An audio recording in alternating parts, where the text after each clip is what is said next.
অতিরিক্ত তৈলবাজ হয়ে যদি তাকে কাছে আসে, যেমন সালাম করতে যে মানুষকে সরিয়ে দিয়েছে, অন্য কেউ যেন সে এভাবে সরিয়ে দেয়। জনাব তারেক রহমান 17 আসনের ক্যান্ডিডেট হয়েছে, সেজন্য কোনো চ্যালেঞ্জ ফিল করছি কিনা।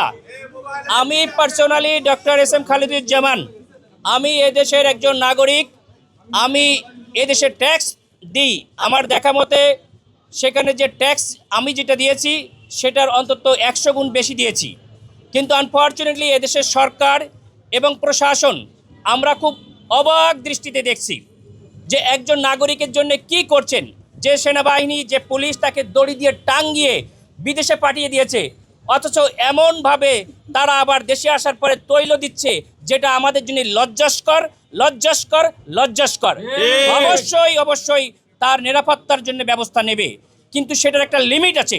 বাংলাদেশ সেনাবাহিনীর প্রধানের কাছে আমি আবেদন করব, সেদিন সেনাবাহিনীর যে সদস্যরা যেভাবে তৈলমর্দন করেছে, যেভাবে রাস্তায় 1-2 মাইল হেঁটেছে, এটা যেন সেনাবাহিনী অন্য দেশের সঙ্গে যুদ্ধ করছে, এটা আমি এই দেশের জন্য লজ্জাস্কর মনে করি। আমি আশা করি তখন তারা কোথায় ছিল, যখন এদেশের গণমানুষের নেতা, এদেশের জননেত্রী, সে অকুতোবাই নেত্রী, আপসীর নেত্রী বেগম খালেদা জিয়াকে তখন আপনাদের ক্যান্টনমেন্ট থেকে এক কাপড়ে বের করে দিয়েছিলেন। তখন তো আমরা দেখি না এভাবে পাহারা দিতে। সুতরাং আপনারা কারোর জন্য অতিরিক্ত করা আমরা আশা করি না।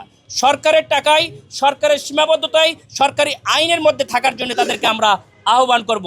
আমরা এটা দেখেছি, আমরা এই ধরনের তৈলবাজদেরকে উৎখাত করতে চাই।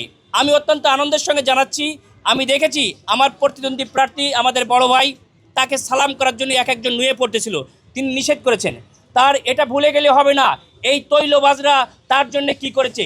কিছু কিছু মিডিয়াও তাকে কিভাবে হাজার হাজার কোটি টাকার দুর্নীতিবাজ বানিয়েছে। সুতরাং সেই মিডিয়া, সেই যে পুলিশ প্রশাসন, সেই সেনাবাহিনী অতিরিক্ত তৈলবাজ হয়ে যদি তাকে কাছে আসে, যেমন সালাম করতে যে মানুষকে সরিয়ে দিয়েছে, অন্য কেউ যেন সে এভাবে সরিয়ে দেয়, আমি তার প্রতি আহ্বান রাখবো।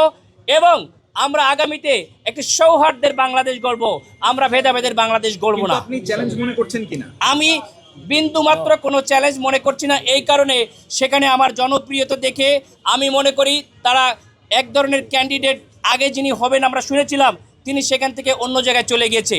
আমার যে ব্যক্তিগত যে রিপোর্ট আছে, আমার যে ব্যক্তিগত প্রোফাইল, আমি পার্সোনালি কোনো ব্যক্তিগত চ্যালেঞ্জ এটাকে মনে করি না। এবং এই এলাকার জনগণ আমি যেটা দেখেছি আমাকে বিপুল ভোটে জয় করবে ইনশাআল্লাহ।